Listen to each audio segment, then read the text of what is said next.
Welcome back to Destin Talks to Random People. Unfortunately, it's on a sour day, but more fortunately, we have Alanah Pearce here to Hello. hang out and chat with me. It's been It's a just while. like Unlocked, Destin. Yeah, like Xbox, the We Xbox did show. years of that. Yeah, it was very, very fun. It was great when you were on the show, and we have a whole new crew now. Miranda's regular. Well, Miranda was Yep. regular. She had to leave because she's like an executive now at IGN. Is And she? I didn't know that. yeah, she's pretty high up there.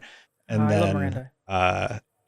Stella's on the show still. Stella's Yep. great. Yeah, really good at the FPSs. Yep.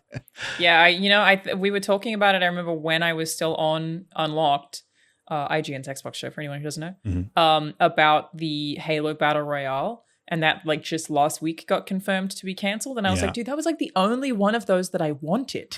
Mhm. Like, I feel like a Halo Battle Royale would be sick. And I was like, literally the only franchise that I was like, come on. And it's gone. RIP. Yeah, I was kind of hoping for that one. I even played the fan one that a bunch of fans put together in Forge, and Halo's actually done really, really well in recent expansions. They've announced like a restructure and everything. I feel like they're finally kind of hitting the stride that I wish they had hit earlier, but it is nice. I really want to jump back in. It looks like I played a lot of Infinite when it first came out and had a really good time and then dropped off, which because I think the way they supported it maybe. And it like this is the first time since then that I've been like, oh, I should actually jump back into this. Yeah. You should. It's really, really good. I would recommend it for sure to anybody who is like even thinking about it. I'm down. Unfortunately, we have crappy news to talk about today. I'm sure you've heard the Microsoft layoff situation. 1,900 Activision Blizzard employees were let go. It's largely being attributed to redundancies. And I'm angry. I don't know. I'm like pretty upset about the whole situation, not just with Microsoft, also with Microsoft, because they're a $3 trillion company. They just had to lay people off. But I also want to say, like, this has been happening at a level I've never seen before in the industry. It's bad. It's like 3 weeks into January, and we're at 60% of the layoffs, according to Daniel Ahmad, that we had at all of 2023. Which was notoriously a bad year. Yeah, so when it comes to Activision Blizzard specifically, in no way am I justifying layoffs. They're awful. Obviously, I'm staunchly against it. I think it's disgusting that when you find out like the salaries of these CEOs, and we know that the video game industry is making so much more money. We're so far ahead of every other entertainment medium. To have layoffs, it doesn't make any sense. It feels like inherently evil to me. But the minute that acquisition happened, I was like, prepare for layoffs. Yeah. It is such an inevitability that there are redundancies across companies. It took a little longer than I expected. But it is, I guess they just, with the survival game that Blizzard was working on. Yeah. That made me go, well, is that because maybe another team is working on a survival game? Because that's a lot of money to trash when they've been working on it for 6-8 years, I think it was. It's a lot of money to walk away from. Like, that is millions of dollars that's been spent on that game that's now just gone. It's like, is someone else working on one that's closer to release? Is it a grounded competitor? Like, we don't really know why that particular project was canceled, but it's been that one makes me especially sad, I think, because every person there will never be able to share the thing they've been working their butts off on for that long, including through the pandemic, and they don't get it on their resumes either. Like, for what? For Activision Blizzard to still make tons of money every single year. Like, it's a real shame, and I do hope that we find out a little bit more information about that project specifically, though obviously it sucks across the board. It's infuriating, and I think that this whole thing is just a reaction to everybody overhiring during COVID because they were like, everybody's inside playing video games? Yeah. And it's like, how did nobody have the foresight to realize that couldn't last? Like, like I said, it just feels inherently evil. It's really, really sad. My criticisms are largely levied towards the terrible decision making that puts us in these situations. Everybody seems to be pointing to the merger, and like you, I was like, yeah, it's a merger. There's going to be redundancies. There will be layoffs because of that aspect of it. But there's more going on than that. And I feel like everybody's laser focused on the merger aspect. Granted, that's what Phil Spencer said in his letter. But Oh, did he? I didn't see that Phil said anything. he said it was due to redundancies and like overlap in some of the departments. But usually it's like accounting. Like it's usually like it is always overlaps and redundancies, but like they had a whole project canceled. I just feel like that's a cop unusual. out. Yeah, it's odd. I don't know. Again, I feel like I want more information about how that happened. Yeah, a bar is out. Bunch of senior people are out that were at the company for a really, really long time. It's huge. Like some people are saying that the physical media department is basically gone, which we've seen in the FTC leaked documents that apparently Microsoft is not really moving forward with physical media in a big way. They're planning going delightfully all digital was the verbiage used in that documentation, which is... How do you feel about that? Well, personally, I think again, like there's Destin, the person that is sympathetic for the 1,900 people who lost their jobs. But just asking you as like a gamer, how do you feel about going all digital? Me personally, I buy mostly digital now. Me too. And something that I again, I'm also separating this from the ethical conversation, which is very convenient that we can do because we didn't get laid off today. But it I think was also kind of an inevitability in that I was a hardcore collector. I own almost every single Xbox 360 game. I own almost every single PS2 game. They're still hidden in my parents' cupboards in Australia. So thankful my parents to maybe throw those out. But I now am all digital because who has the space? And I think also just when you live in the most expensive state, or one of, you relate to this, Destin, you have to move sometimes. And it's such a pain in the butt to move piles of video games. So it's something that I imagine just a lot of people, as time has gone on, have gone digital, and that maybe there isn't enough money in physical anymore. Kind of an inevitability as well, but it is something that I'm really sad to see go because we already have a huge issue with video game preservation. Yeah. And it's just going to make it exponentially worse. So there are so many games that I'm like, now I'm currently in the habit of whatever my game of the year is on every platform, I buy every year. So just to make sure that I at least am reserving and like have a little library at home of this is my game of the year for each of these years. And I might try and expand that to like a top 5 or something now, just so that, I don't know, we don't just like let it slip away from us without any protesting, you know? I've noticed actually that, like what you're saying, I actually buy more games that I know that I'm really going to like Super Mario RPG from Nintendo. Nintendo is still really good about having physical media available, like on the little carts. So the Super Mario RPG remake, I bought a copy of that because like I don't even need to play it. It's one of my favorite games of all time, like ever made. So I want that physical copy. Earlier, I got Metroid Prime, which was recently remade by Nintendo. But on Xbox, you really haven't had that option. Yeah, I kind of do it with Switch games too. And I wonder if that's because it's so small and that's so easy to transport. Like, you know, a lot of cases have like the little Switch area built in. I feel like I buy a lot of Switch games as well. But I actually just bought, because it just came out, not remembering who from, maybe Limited Run Games. They came out with a physical edition for Tunic. Oh. Yeah. And so because that was one of my... It is now in my top 10 games of all time. I think Tunic rules. I bought that and it comes with the... Have you played it? Yes, yeah. It comes with the full complete manual. Yeah. And I was like, dude, that's so cool. And so it's a thing that I think Limited Run has done with a few indie games that, like, when they're huge hits, they will release physical versions of those, which is like a very cool collector's item. But that's kind of the conversation we're having, is it's very selective now, whereas it used to be default. I used to pre-order everything, pick it up from EB Games at midnight, take it home like every single time. And I love that culture. And I'm not sure if like teens are still doing that. We're a bunch of old people now. Yeah. but it was a really fun way to like have that Halo 3 midnight launch. Super fun thing that we've lost, you know? Hell yeah. Did you keep the helmet? I do not have the helmet anymore. That's been long gone. I do still have the helmet. Oh my goodness. It's broken though. Oh. But I do still have it. Yeah. Yeah. No, and I think the industry kind of spoke on physical versus digital, right? Or the consumers did. Right. They buy digital. You can look at the sales figures. I made a video 8 years ago where it was like 65, 45, right? And fast forward 8 years later. And I said at that point, I'm like, look, more people buy digital right now. It's already like, we're already seeing the writing on the wall that this is the direction that the industry's going. 8 years later, basically everybody buys digital to the point where Yeah. a lot of those analytics, you see analysts come out and they're just like, well, this doesn't really give me a clear indication of how well a thing is selling or isn't selling when we Yeah. have physical media to report.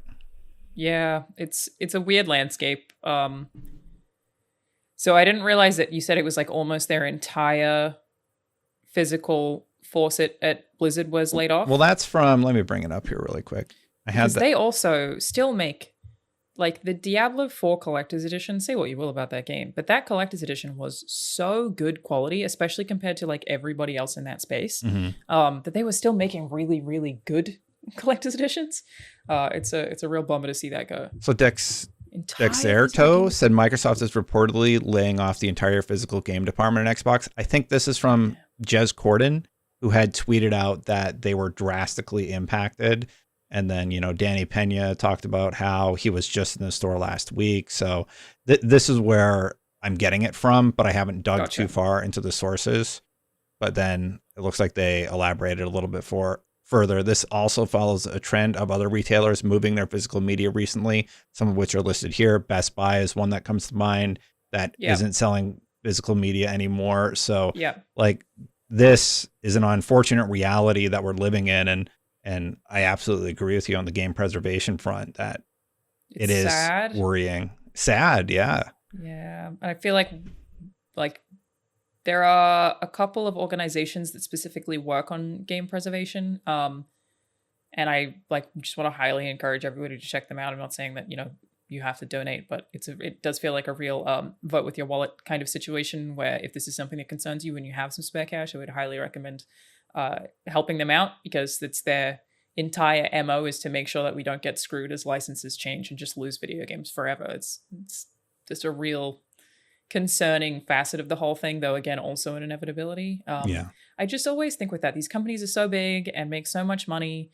Is there really no means to transfer those people in between departments? I'm not a CEO. I don't want to have to make those decisions. I don't know how to, but I feel like especially when you have so many people who've been loyal with you for so long, like people got laid off from Blizzard today who've been there for over 10 years. Yeah.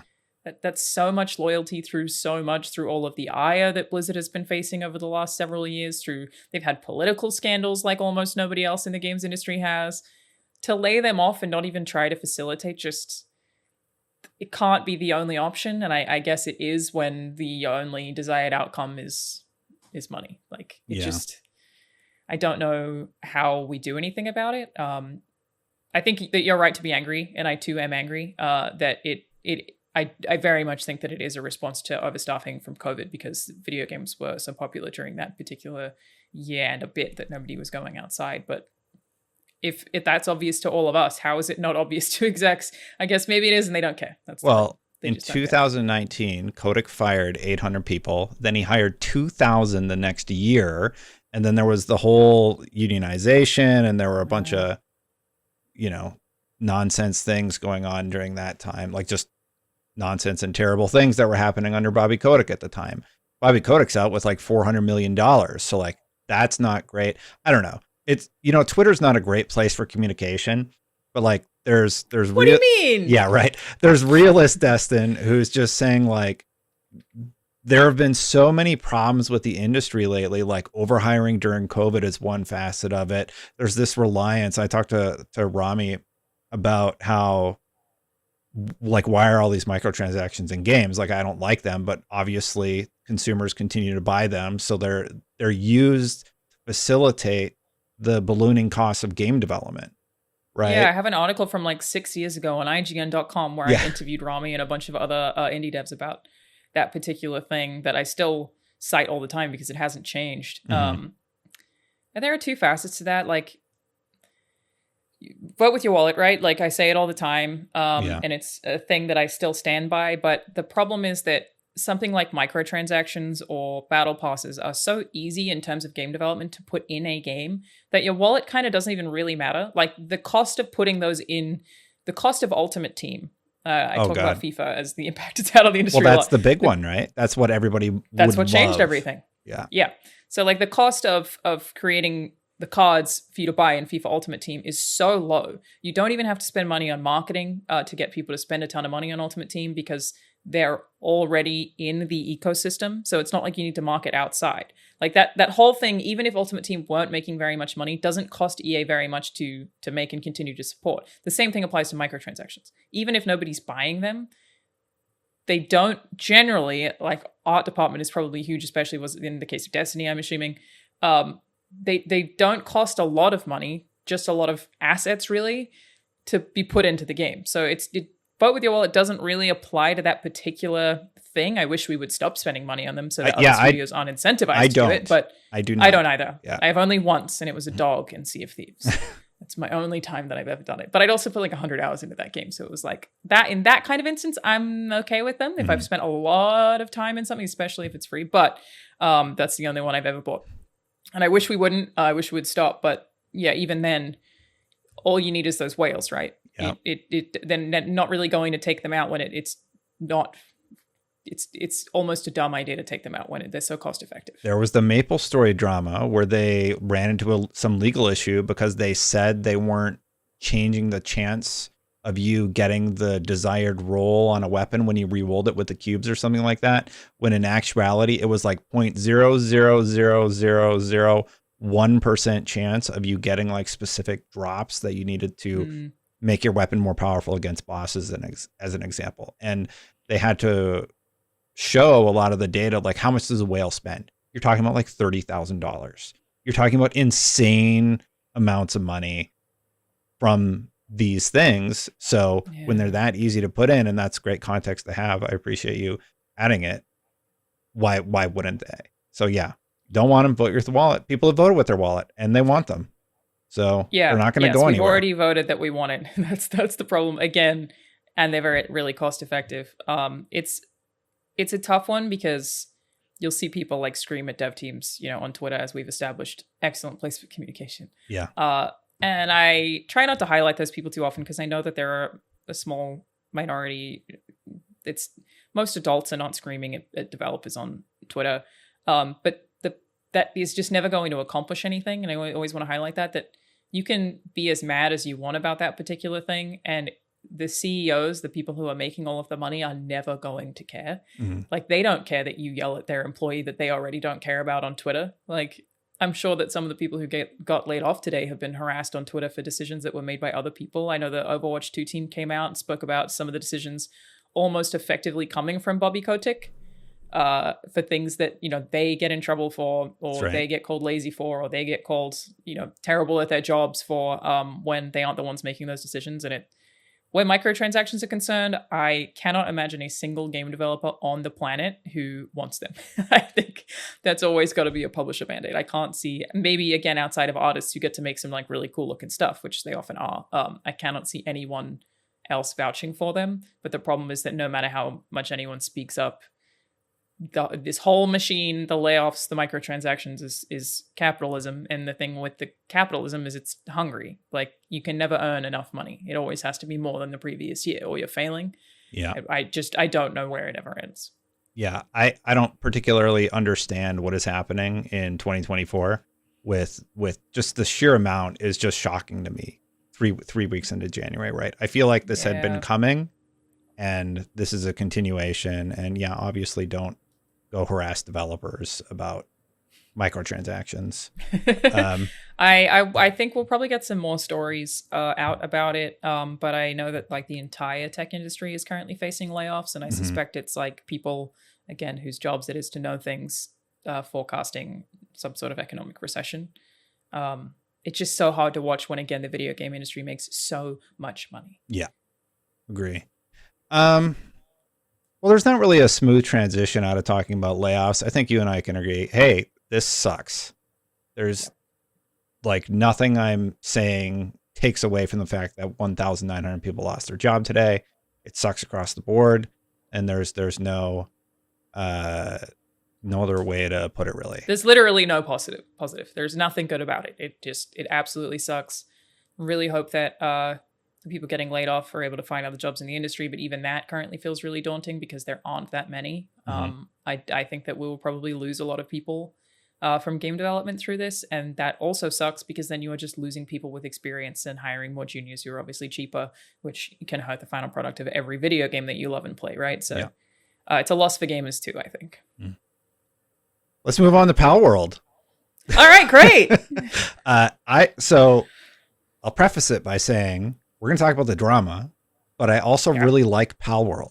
I've had a lot of fun capturing the monsters, building up my base, doing all the silly stuff that people do. Like I only have the crossbow right now. I haven't gotten the gun yet, so I can't one tap pals. Got to make sure I don't say it incorrectly. But I saw you streamed it, and I saw you made a video about it. You know about the AI stuff, which was basically not true. There's claims about models from Biofrog, who says like, oh, the models are exactly the same. And then he's like, well, I scaled them a bit to make them. So scale just means make bigger or smaller. Well, so that's like, my thing is I want to know what scale means in this context. Sorry that my webcam is occasionally freezing. It's probably I don't know why fault. that's happening. It happens more than you'd think, so it's probably not your fault. Anyway, I want to know what they mean by scaling, because does that mean literally just scale the whole model, or are you scaling individual pieces of them? If you're doing individual pieces, it's straight up, problem. Nonsense. It's very problematic. It's nonsense. Yeah, I would imagine. So I have experience in 3ds Max. It's an old software that game devs used to use. When I was in college, we were assigned to make models, and I had to do animation and stuff like that, right? But anyway, you would just select all the vertices and you just make it bigger, basically. So you would scale it up or down, and you can do that fairly easy. So I think that's what they're indicating. Probably, and but when it's tough when you look at the vertices, it's just like there's no way. Like based on my experience from a decade ago, things have probably advanced, but they look fairly different. Yeah, it's also, I think that there are a lot of these things that are, okay, so there are some that I do feel like are copied, right? That I think are intentionally copied. I think their marketing is lent into that. I don't think they're trying to shy away from it. If you look at every other game that this studio has made, this is what they've been trying to do the whole time. Is like copy something very popular. Their last game's a Zelda clone. Before that, it's a Hollow Knight clone. I don't feel like this is a good ethical company that's like the indie dev that needs us to be defending them, I think that they are directly trying to copy. That is their whole game plan. They happen to have just made a really fun game as well. Like it's like there's so many bad Pokemon knockoffs. This is not that. It's actually a good game. But there are some that are blatant copies, some that is just the same animal. And so people are like, it's clearly this guy. And it's like this. How many different ways can you make a sheep? Yeah. Some of them are going to look similar. The art style is obviously very similar, but it's similar in Dragon Quest 2. It's also similar in Digimon. Like that's clearly the go-to style of your monster catchers outside of Monster Hunter. Shout out to Monster Hunter. You're still killing the game. Very unique.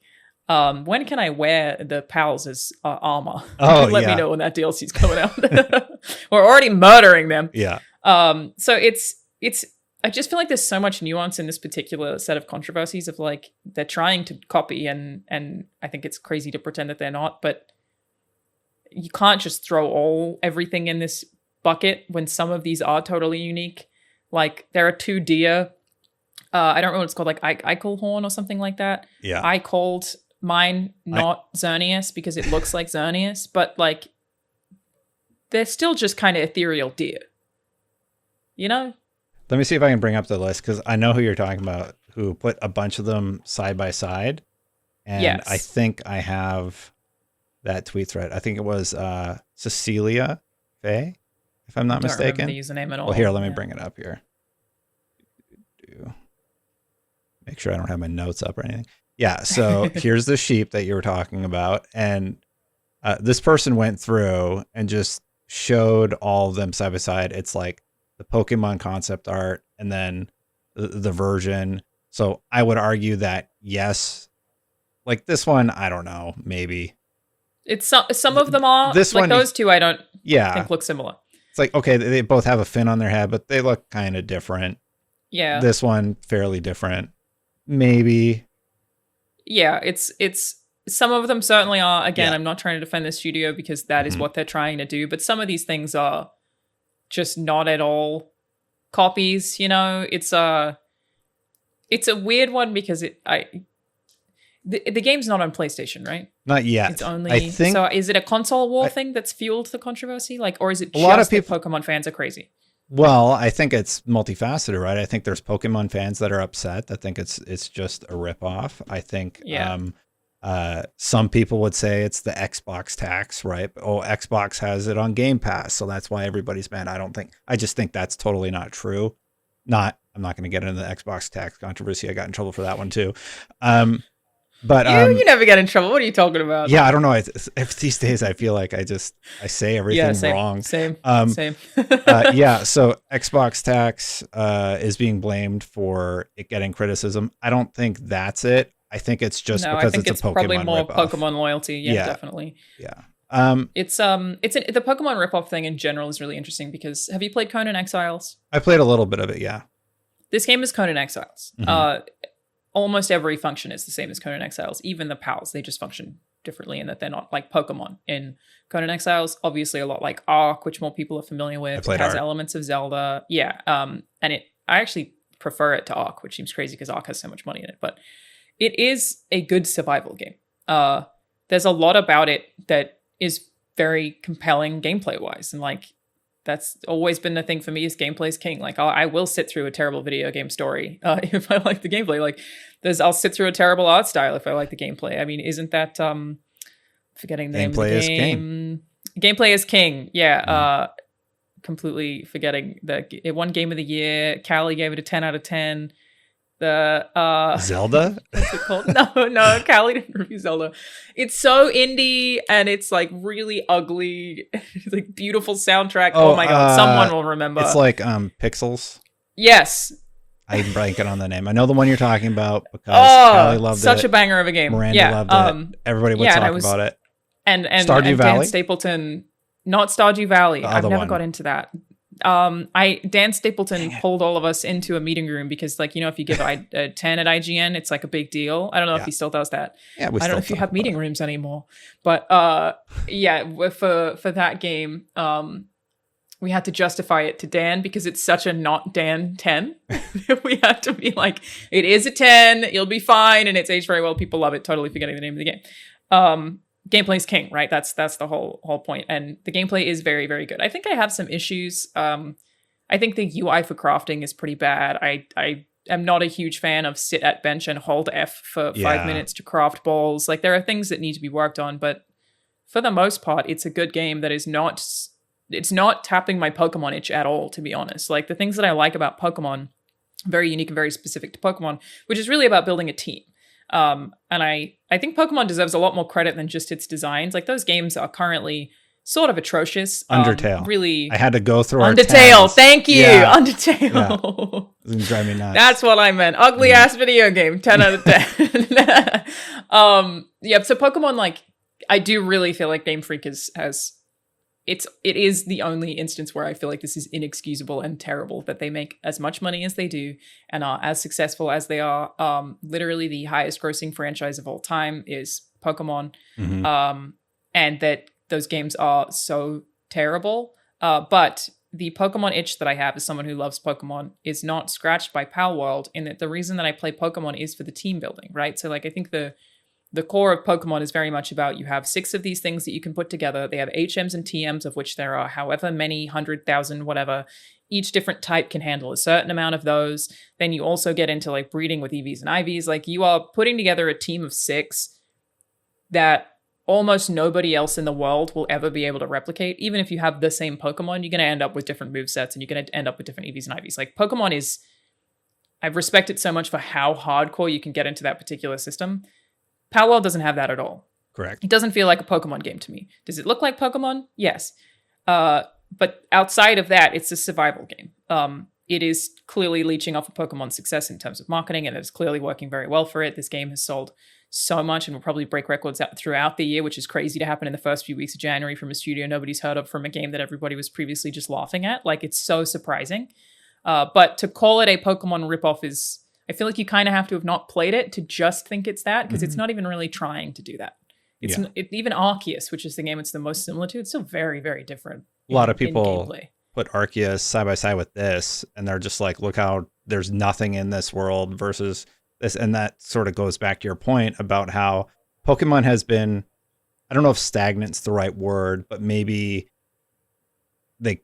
there's been a lot of problems in terms of performance, like with Scarlet and Violet. There's like performance issues across the board. I don't know if that's a Switch issue, but it's just like, it seems like they want to innovate Xenoblade doesn't have that problem. Like, you know what I think the problem is we're talking about this again. It's very relevant to our previous conversation. No, thankfully they don't do that, but it's really just that the market has decided it doesn't care, right? So like Pokemon games, they come out with 2 almost every year. 24 million. They always break records. They always sell. Pokemon is still the highest grossing franchise. Like in terms of merchandise, Pokemon is absolutely enormous and will continue to be enormous, and there's no slowing that train. So we've kind of told Game Freak that we don't care. Not even Game Freak. It's probably Pokemon Company on Nintendo. I don't even actually know how the publishing for those games works, but they are clearly understaffed. I think there's only like 100 of them. It's a pretty small team. There are other games that function on the Switch that do not have the issues that Pokemon games have, but who cares when people keep buying them? So I don't feel like the series is stagnant. I wouldn't use that word. Like I do think that Scarlet and Violet did some really cool stuff, but buggy, ugly. And the thing that gets me more than anything is you can see the art direction in those games, and you can see the intent and what it would have looked like if it weren't made by that company, if it were made by almost any other studio or less successful team potentially, which is a crazy thing to say. It's beautiful in design. It's terrible in outcome. Yeah. It's so bad. And I do hope, and I don't really think it's realistic to be honest, but I hope there's meetings at Pokemon Company right now of them being like, maybe we should do some different stuff. Should we do different stuff? But I don't think they're actually going to take sales away from Pokemon. So I think Palworld is actually going to influence Pokemon. Oh, not at all. No, I don't think like Pokemon fans are, I'm not buying Pokemon anymore because I'm going to play Palworld for a week. No, it's not. Doesn't scratch the itch. No, not at all. I would argue that in terms of Pokemon games, one of my favorite Pokemon games was Blue. And then the next one that was like a phenomenon was Pokemon Go, which I loved. Andrew Goldfarb at the time like went nuts for it. Tons of people in the office were playing. That was a good time. It was a really, really good time. It got me outside. Yeah, that game was really, really cool. And it was utilizing Niantic. Niantic, right? Somebody doing something different studio. Yes, someone doing something different. Very different with the franchise that hadn't really been experimented on before, utilizing AR technology. And it was really cool. So it would be really nice if, at the very least, the best thing to come out of all of this is that it kind of makes Nintendo go, oh, maybe we should focus on this a little bit more than we have. Like at the very least, we can innovate more and people will still go for it, because Arceus was a step in that direction that I was so excited about at reveal. And I do like that game and I put a lot of time into that game, but it's not as far as I wanted. Like I've always had this dream of this perfect video game that's like an old school Bethesda RPG, but Pokemon, where like you could choose to join Team Rocket if you want. Like they're the Thieves Guild, you know. Like you could become a Pokemon trainer if you want. You could start working at a stadium and have new trainers come through. Like it just, I would love like a full Pokemon Sim RPG. And I feel like so many people are in agreement with that. Like a big Pokemon Sim MMO even like would be so cool, especially because so many of us are stuck in the 90s. That's why they keep making so much money. And I hope that this maybe makes them go, damn, we can take more risks than we thought. That made a lot of money. But I don't know. It's like the one upside to this. I don't think it's going to affect Nintendo. I definitely think if they could have sued, then they would have. Yeah. But I still think they're going to try again. I have that statement up actually. Let's read specifically what they said here, because everybody's like, are you going to sue? Are you going to sue? So here's their official statement. This is the official website with English translation. inquiries regarding other companies' games. I love that they won't name it. It's so funny. Yeah. I feel like we must not acknowledge what it actually is. Well, it would expand the brand awareness of the product, yeah, right? So don't want to advertise. yeah, we have received many inquiries regarding another company's game released in January 2024. We have not granted any permission for the use of Pokemon intellectual property or assets in that game. We intend to investigate and take appropriate measures to address any acts that infringe on intellectual property rights related to Pokemon. We will continue to cherish and nurture each and every Pokemon in its world and work to bring the world together through Pokemon in the future. To me, this is get off our back. We know about the game. Please stop emailing us. We don't have a legal leg to stand on.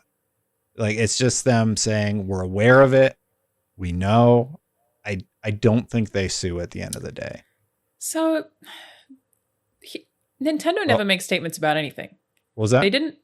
Nintendo doesn't make statements about anything. No. Like, they didn't make. Well, again, this is Pokemon Company, but Pokemon Company didn't make a statement about Scarlet and Violet performance issues that I recall. Maybe they did. I don't think so. they did. Them making a statement because people are contacting them doesn't seem right to me. I don't think they care enough about internet hubbub that they would make a statement because people are reaching out to them. I feel like it's maybe a thinly veiled threat. I imagine that if they could have sued, they would have. Again, they're very sue happy. I remember like the people that had Pokemon themed parties at bars that got shut down, right? Really? Like Pokemon, yeah, they go pretty hard on that stuff. And kind of notoriously. But 2 years ago, the trailer for this game came out. Exactly. So my guess is they tried and failed. Mm. And there's no reason they can't try again now that we have more information about the game. And it's going to be an interesting one to see. Like, it's very funny to watch everybody on the internet pretend that we know law. Like, yeah. I have no idea. Like, what's going to happen with copyright law? I don't know. I don't know what's going to happen. But yeah, Nintendo / Pokemon would have already taken it down if they could have. There is more information now. It seems like there was an article on Rock Paper Shotgun where they spoke to a lawyer who basically said that they didn't have any legs to stand on, and that, you know, the fact that the Pokemon have guns is actually a very big differentiating factor. Like, Nintendo could try to argue, again, Pokemon Company, sorry, I keep saying Nintendo, could try to argue that is hurting their brand because it's making people associate their brand with guns. Like, that might be a thing that they would have a leg to stand on. But even that, I think the 3D scaling thing is probably the closest you're going to get. If they rip models and alter them, models, and Nintendo can prove that, they're screwed. Yep. Yeah. And Nintendo will pursue that. And I guess we'll find out if that's what they did via that. But anything else, they would have already done it. I just can't. And the games are so functionally different. You can't own cute chibi looking monsters. Like, Pokemon didn't create that. Dragon Quest did. I think there might have even been something before Dragon Quest, but that's one of the first that I'm aware of. It's similarities, again, certainly there. I'm not trying to suggest that Palworld is some good ethical indie who's being beaten down by Nintendo, and that's part of the nuance here that's kind of hard to have in this conversation. Is I do think that they're a grifter company that's trying to do exactly what they've done successfully here. But I again, not a lawyer. I don't think Pokemon Company has a leg to stand on. Yeah, I've read all the lawyer comments, so my analysis is strictly based on what lawyers have said that I've read. Good way to play it. Yeah. Like, I don't know. To me, my knowledge is just like, well, looking at those model comparisons, the vertices are what you would have to look at, and it looks pretty different. Somebody was saying there's new topography tools where you can alter that quite easily, but I'm not too sure about that. So, Destin, I wanted to ask, because, you know, you've been playing it, and I haven't seen a lot of conversation about this right now. Do you think that this game is going to stay around, or do you think that this is this week of hype and it's going to die out? Like, how long do you think it actually lasts? I think it's too big to die out, and I don't see any major competitor for this type of game coming anytime soon. Maybe Final Fantasy. Which one? Arc 2. It'll be but the closest. Like, we don't know when that's coming out. I don't think they've solidified their release date, right? Because they keep pushing that one back as far as I remember. Yeah. So I don't like Suicide Squad's coming out, but that one's sort of like and or at least that seems to be the general consensus on that one. People aren't super hype about it. You know, there are people that are hype, but like it's sort of middle. I was really surprised that like that's a separate conversation entirely. But obviously, I watched your preview and I watched a couple of other people's. That game never looked appealing to me, and I was surprised that it had so many people staunchly defending it. But you know, we all have different tastes. That's what it boils down to. But I don't think that's going to take the world by storm. And I guess it is a relevant point that Palworld's timing is excellent. Like it had the space to blow up because there's nothing else out this month, and they're except Yakuza. Pocket Pal or whatever their company name is. They're really small. They have nothing else going on but this. They're already announcing like PvPs coming to the game. They're adding arenas where the pals can fight. They're adding raids. So like, I think if they're smart, they could keep this momentum going for a long time. Enshrouded just came out. To compare, it's number 10 on Steam charts. It had like 90,000. Enshrouded. It was a Steam Next Fest game. Oh, Enshrouded. Yeah, sorry, I have seen that. I really, really like that game a lot. I played it for 40 hours. Like I went really hard on Enshrouded. It's also a survival game, right? It's a survival crafting game, and I like the crafting and it uses voxels, so you can like dig underground and build a whole house underground if you want to. Cool. So I built Castle Grayskull, and I haven't made my video about it yet, but like I'm really excited to talk about it more. And then it looks really cool. Yeah, and then I played Palworld, and the crafting isn't quite as good, but the hook of like, oh man, any game that has like a collectible aspect, like I play a ton of Marvel Snap, and I'm realizing that I'm never going to get all the cards. I just hit that point in the game where you just can't. You'll never have them all. They release too many of them too quick. Do you play? I've never played it, no. But I often wonder if Pokemon's marketing in the 90s, which I was born in 93, had an impact on me. But like, I imagine did you like Pokemon as a kid, or were you like at the age where you were too cool? I was a little older when Blue came out. But you still played it? Yeah, I played Blue. Okay. But I always wonder if Gotta Catch 'Em All set me up for life. That like, because I was hearing that as a kid, was this franchise that I absolutely adored. Did I then decide that I had to catch them all forever? And is that why like this generation, like in part, is so obsessed with collectibles in video games, collectathons in general? Because apparently there was some market data. We were just talking about this on my podcast recently, that Gen Z spending habits are really different to millennials. So millennials are spending money on things, on items, on merchandise, on memorabilia. Gen Z is spending money on experiences. So they are spending more money on fashion, but in terms of like things you would wear out, but also on travel, and on going places. And I was like, is that just like something that happened in the 90s? We were all there with our Nintendo 64s and our Game Boy Colors, being told to collect them all, and now here we are. Well, my first collection hook was comic books. I wanted to collect all the Ninja Turtle comic books, and first it started with like the Archie line, which capped out at 72 issues, and then it was the Mirage. I wanted to get like at least a copy of all of those comics. So that's how I started out in terms of collecting that predates stuff. Pokemon. And I mean, I guess my mom collected all the Archie comics. Like that's probably.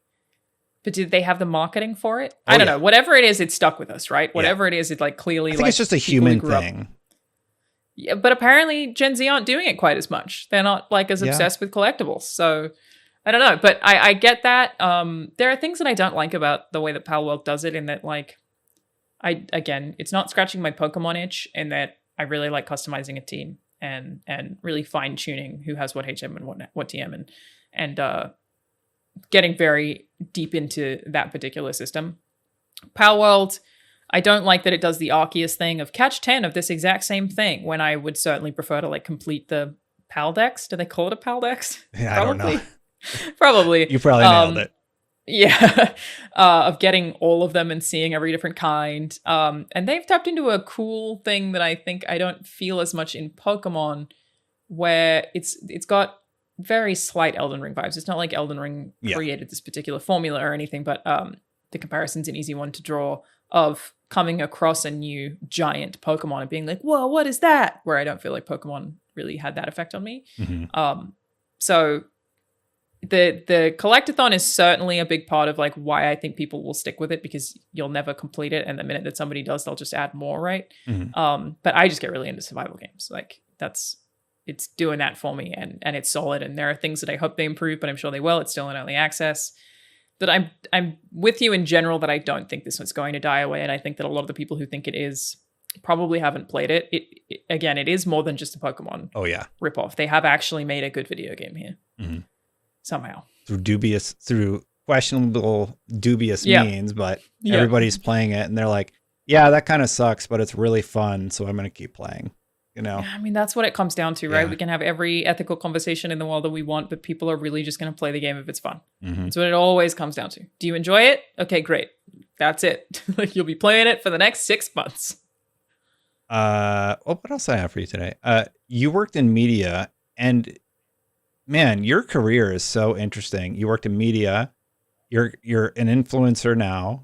You get your ads for, I think it's Rockstar or something, get recommended on my YouTube feed, or some ad you did. Yeah. So that one's an interesting one because people see it a lot. I'm like, so it's Alanah? Like, it's weird when you know the person. I don't know. They Rockstar paid me to make that ad, in terms of like, it wasn't just that I had to make like a short, which is like a lot of the influency stuff that I do. They paid me to make that ad so they can advertise that as much as they like, which is like one of my first time ever doing that with something that I filmed myself. It was a strange one. But because I had already made a dumb meme video about the NPCs in Starfield, and was obviously making a ton of Starfield content, which I hope to get back to. I really like making shipbuilding content. There's things I love about that game, things I don't like as much about that game, but there are the things that I do like about it, I continue to find extremely interesting. The shipbuilding specifically, and base building stuff is really cool too.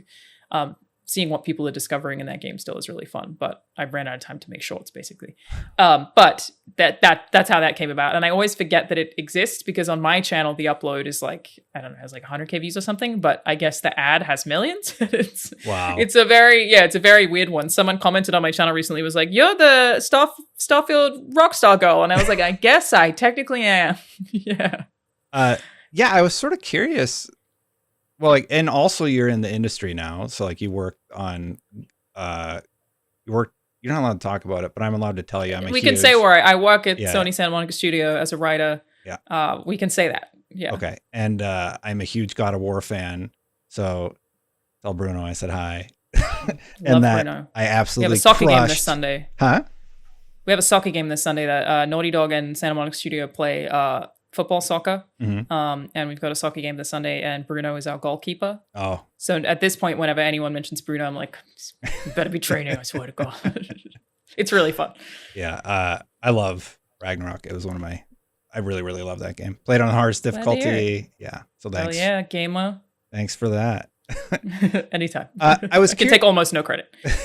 I was curious about, how do you feel, not related to anything PlayStation, but about this rise in independent streamer types, sort of like yourself. Like, a lot of people are just doing a YouTube, like I have a YouTube thing I do on the side and it's doing okay. You know, you have your YouTube, you did YouTube, you went away, you came back. What do you think is causing this? I feel like I'm seeing more and more of that, and maybe a reduction on the media side. What's going on there? Yeah, I think media is in a really bad spot. Also, a lot of layoffs across games media. That's certainly a huge thing. It's even happening for content houses. So like I worked at Rooster Teeth for a while. Achievement Hunter shut down not long ago, and I was like shocked. I didn't realize that their views were even going down. It's not a brand that I really knew that much about. All I knew is they were huge. I think there's been a huge shift in people wanting personalities as individual people and less from media. And part of that is that you can get it done faster. I know when Xbox announced that Halo Infinite was being delayed, they called everybody that morning, including me, and I assume IGN. I got the video up first. So because they called me maybe 30 minutes before it happened, and I had the time to make and edit a video sitting at home because it was during COVID, and then upload it, I managed to do that before IGN very easily, because for IGN, like, there was systems when I worked there of like you having to schedule the time, and somebody has to set up the room, and it's like just so many more parts, and then send it off to an editor, and it has to be edited to a certain standard. So we've had this push for rapid information consumption. Like people want information a lot faster. Yeah. And are consuming it a lot faster, and things become old news a lot faster. I kind of don't think media companies, with the way that they have to operate with levels of approvals and people booking things out, can compete with independent creators. I also kind of think there are a lot of ways in which it's scary for consumers and better for consumers, in that you can pick somebody that you trust as an individual and follow them, right? And that's what I would recommend anybody do. Like, find somebody whose views you align with, find somebody who has positively reviewed games that you also really like, and watch that person. And I get why that's so much more appealing than watching an outlet where there are tons of different people with tons of different opinions. The scores can be really confusing to people. It's like a discourse that I try to engage in somewhat often. Call of Duty scores, oh my God. Yeah. I always find it funny. People are like, IGN gives Call of Duty a 10 out of 10 every year. Never has. They've never gotten a 10 out of 10. It's so funny. Yeah. It's just a stupid, ridiculous discourse. Everything gets put on IGN, no matter who did it. I know. And then people will oh, I'm sorry. Somebody totally different did that. But no. I get that just being a woman in video games. People be like, you did this. I'm like, different girl. Yeah. Just a different girl. But fair enough. I'm sorry. No, it's fine. That's funny. There's nothing, it's fine. There's only 10 of us. It's not true. There's so many women in games now. But I think it's a reality of like having access to more individual creators that you align with, and not having to see like, but IGN gave this game that I love a 9, and then this game that I hate a 9. That doesn't make sense because you have different values. And again, I engage in that discourse all the time because it's always like, these are just different people with different opinions. But that's kind of the flaw in the system, right? Is that it doesn't make a lot of sense to follow an entire outlet. It makes sense to follow one writer from an outlet. There are times that I do that. I will follow certain writers who work at certain video game publications and not the entire publication. And I just think it's a landscape that like is helpful for consumers in that way. The negative is that YouTube has such a landscape of benefiting vitriol, or benefiting outrage, or benefiting anger. Yeah. And when you don't have the same editorial guidelines that a media company has, people are just making this like rage bait content all the time that's not very well sourced, because you don't have an executive editor who cares about their reputation telling you that you can't do that stuff. So people just throw shit at a wall. Sorry, I'm not allowed to swear. No, you're okay. I could think of another. Okay, I've been trying not to swear this whole time, and it's hard. I appreciate it, but I just tell people, if you're going to swear, like, I don't want you to feel uncomfortable or restricted. So just speak however you want to. Thank you. People throw shit at a wall, and they're rewarded by the algorithm, and it means that we end up with a lot of people who are uninformed, or certainly uninformed in terms of a lot of facets of game development that I think a lot of YouTubers are to blame for, a lot more than even media outlets are. So it's like kind of a double-edged sword, is that you are getting genuine information from people that you individually align with. It seems more efficient to consume media that way. Negative in that you are getting it from mostly an outlet that encourages people to have the most bold, outrageous take, same way as Twitter, without an executive editor or anyone in a managerial position to say, hey, we can't do that. What about our reputation? Because they don't really care about their reputations in terms of even having integrity, because you just make another video that's rage bait and nobody cares. So it's tough, but I do think media's in a really tough spot where they just didn't adapt fast enough. I'm not sure outside of I hope you're access. Wrong. I hope so too. Sorry, Destin. Yeah. I just don't know anymore at what a lot of media companies can do that independents can't. Especially when you've got like Danny doing No Clip. That used to be exclusive to media. He's an independent. He's killing it. Doing it better than anyone else. Did he go during a round of layoffs, or did he just say, I'm ready to go independent? I can't remember. I remember his announcement video like it was yesterday. But Danny is top in terms of skill. He's like the best at doing those types of things. Yeah. And that's the thing that like you really only used to be able to do when you worked at a media company. And obviously Danny got the skills from his experience at a media company. But at this point, I just don't know what media companies can do to keep up with the creator landscape where people like seeing a personality, and people like finding somebody that they fundamentally agree with. And I think there's no harm in more and more people doing this kind of thing, the more voices, the better, right? Like the people. Second Wind has been very successful. That was kind of nice to see because Escapist just like fired a bunch of people out of nowhere. And they're all just like, yeah, you know what? No, we're not taking anything from you. We're just going to start our own thing. And they've been very successful. That's awesome to see. Yeah, glad to see it. Like I don't think there's an issue of competition because we as creators after our jobs have just as much diversity of opinions as the public do, right? So the more the merrier there, I think. But yeah, I don't know. I don't know if you can even answer this, but like, what do you think is I'm not going to say of media, Destin? I won't say anything about IGN. I make it a point not to. I try not to like mix my. Me too. I try very hard not to talk about SMS. Yeah. I mean, it's concerning. I'll say that. I think that. Well, here's what I can say. I really like doing my YouTube. It's a really great outlet for me. I think you were there when we were building the program that was like the start of this because it was 8 years ago. I don't remember when you were at IGN specifically. Well, when I was at IGN, they hired me in part because I had a YouTube channel and then told me I wasn't allowed to talk about video games on that YouTube channel. So I had to try and figure out a way to make a bunch of other stuff, and none of it was very good. And I was not allowed to stream, but I think that the streaming program was being built as I was leaving. Well, hang on. I was allowed to stream, but they would own my channel, was what it was. Oh.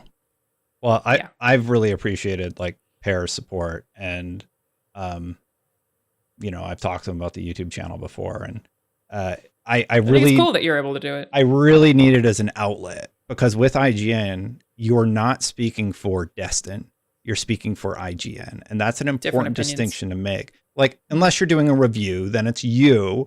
But it still goes through all those rounds of approvals. It's a way so bigger IGN format. thing. You would still have an editor tell you focus too much on this or not enough on this. Like they're still very, very different things. This is me. This is like me talking about whatever news of the day is happening, and I really like having that direct conversation with the audience. I really enjoy that. Like I feel very fulfilled seeing the reactions. Like when I screw up, it's me screwing up, and we have a dialogue about it. I love that I can just, all right, let's talk about the Xbox tax video.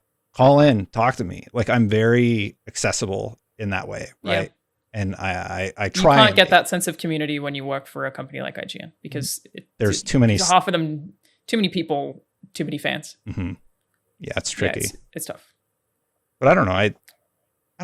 I don't want media to go anywhere. It's just like people talk about all the brands. I don't want any brand in the gaming space to go away. Like I don't want PlayStation ever go away because they make some of my favorite games ever made. And I believe competition drives innovation, right? Or like Palworld might be a safer example for you.